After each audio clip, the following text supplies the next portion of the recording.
So today I'm going to be talking about the Minnesota Starvation study because that has helped me so much in my recovery, especially when I was searching for how to recover. Because I knew I had to recover, but I didn't want to, and I didn't think I needed to. It was complicated, very complicated. But this kind of showed me that I wasn't really weird, and it was great. I've been told a lot of recovery suggestions. I've been told to just eat bananas. That helped me recover. I've been suggested that when I'm hungry, just eat a Cliff Bar because that'll just make it go away. I've been told that you should take it slowly, one food at a time. And it's just not possible to do that. For me personally, I couldn't take it slowly because the extreme hunger hit me like that, and the binges just needed to happen. They needed to happen. And this has helped me. So I'm going to tell you. But first I'm going to start off with a little story. I went to this professor. He's a psychology professor. He's world-renowned. He's a personified golden retriever. And he is wonderful, incredibly smart, amazing human. However, he knew squat about eating disorders.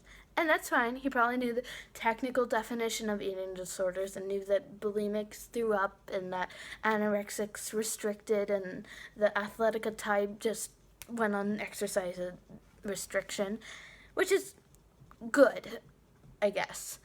But he didn't know how the recovery process worked.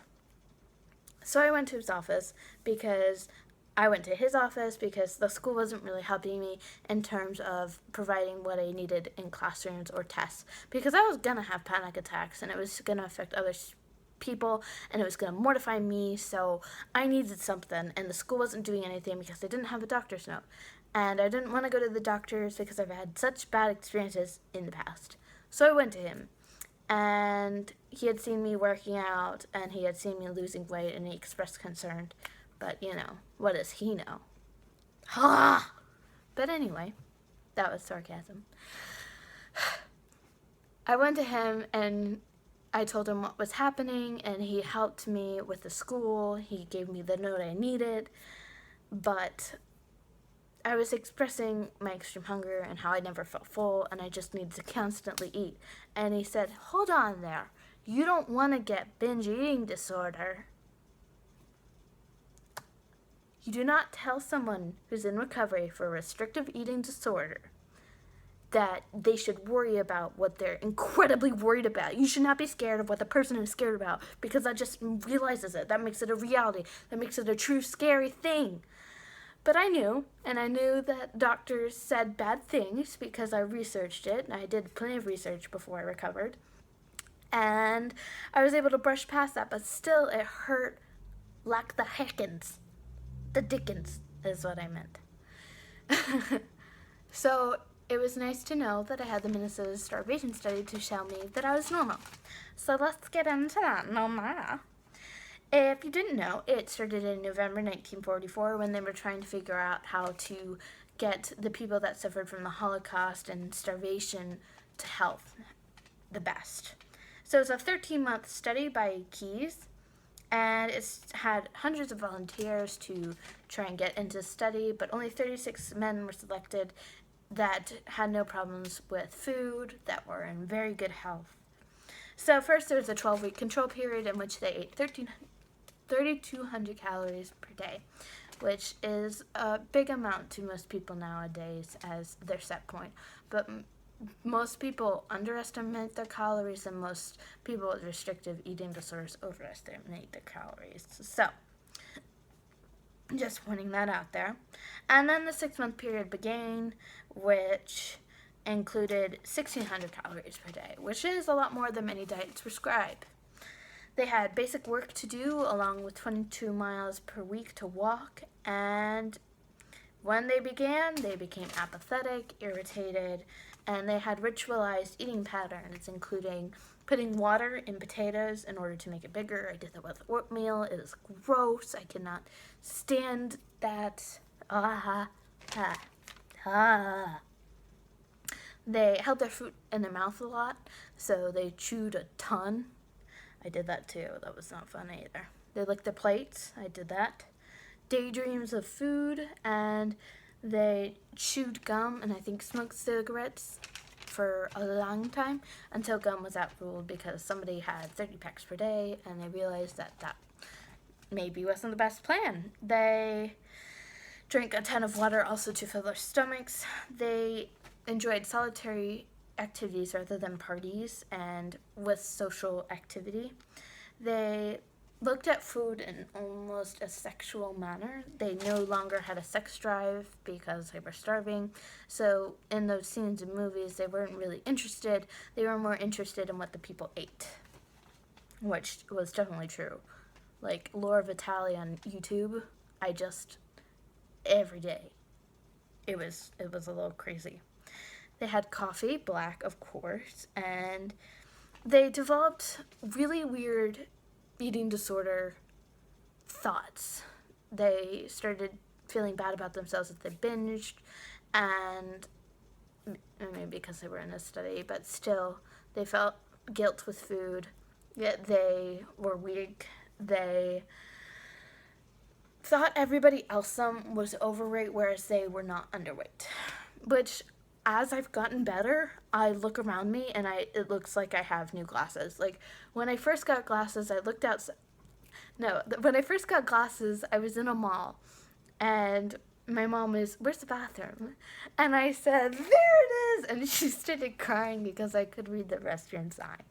So everything was clear when I got my glasses, and then when I have gotten to a good weight, I see people clearly, and it's great. It's great. I just hope I can see myself clearly sometime, no ma. And that concluded just a brief overview of what they experienced. They definitely experienced more symptoms, and I'll link articles about them in the starvation study below. Okay. They had a 20-week rehab where their mental state of mind declined, but their bodies kind of recovered. You see, they increased the calories. Some people got 400 more, some people got 800 more, some people got 1,200 more, some people got 1,600 more. And later he realized that people with 400 calories didn't really recover at all. But there was this one guy who was chopping wood, and he cut off 3 fingers. And he said, "I admit to being crazy mixed up at the time. I am not really ready to say I did it on purpose. I'm not ready to say I didn't." And that was by Leg, Mr. Leg. So, yeah, that's huge. That's huge. They experienced confusion when they were hungry or when they're not, and when left to their own devices, which they eventually were, they experienced extreme hunger. Which, here's a slate that is a quote from them.